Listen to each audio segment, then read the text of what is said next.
From the very beginning, we knew that she wasn't reading the way she should be reading. Remembering what it felt like to watch her daughter Anna struggle to learn to read is still difficult for Ellie Anderson to talk about. So they feel ashamed, they feel terrible about themselves. It was really hard as a parent to listen to your kid feel that way and feel like you had no way to help them. It was heart-wrenching. It was heart-wrenching for now 12-year-old Anna as well. They'd call me to read and I'd say I don't know how to read, and it'd be like hard because then everyone was like, think it's like a joke, but it wasn't. 15-year-old Ainsley Ann Thompson also knows what that feels like.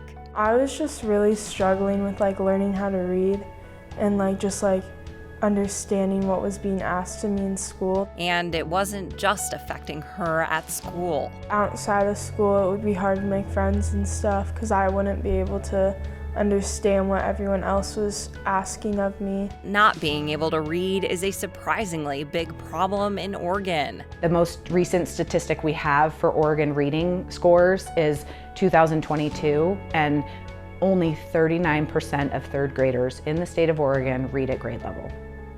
Only 39%. And if that doesn't change, statistics show it leads to other issues later in life. 85% of all juveniles who interface with the juvenile court system are functionally low literate. So if you don't learn how to read by third grade, you are then set up to fail, basically, because if you can't read, you can't learn. And so the statistics that show 70% of people incarcerated in the United States don't read at a third grade reading level. So you look at that last statistic and you say, we have to make a change. We have to teach our kids to read.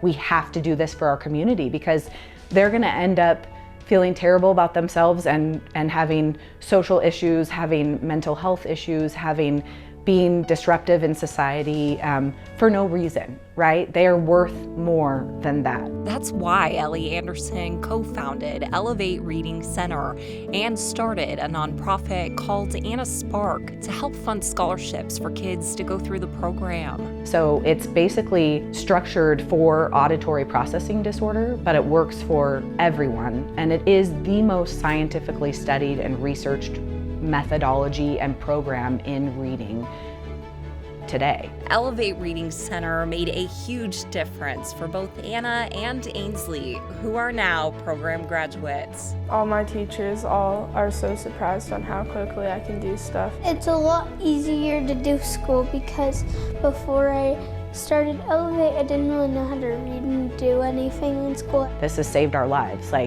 I think it's both traumatic for a child to feel that way, but it's traumatic for a parent to feel that way too. And it's really traumatic to feel like there's nothing that works. So finding something that actually works, and I know that there's not a bone in my body that doesn't believe in this system and the methodology and how it's taught here, that I know it works. To learn more, visit elevatereadingcenter.com or annaspark.org to donate or apply for a scholarship. For CascadeLife.tv, I'm Lindsay Nadrich.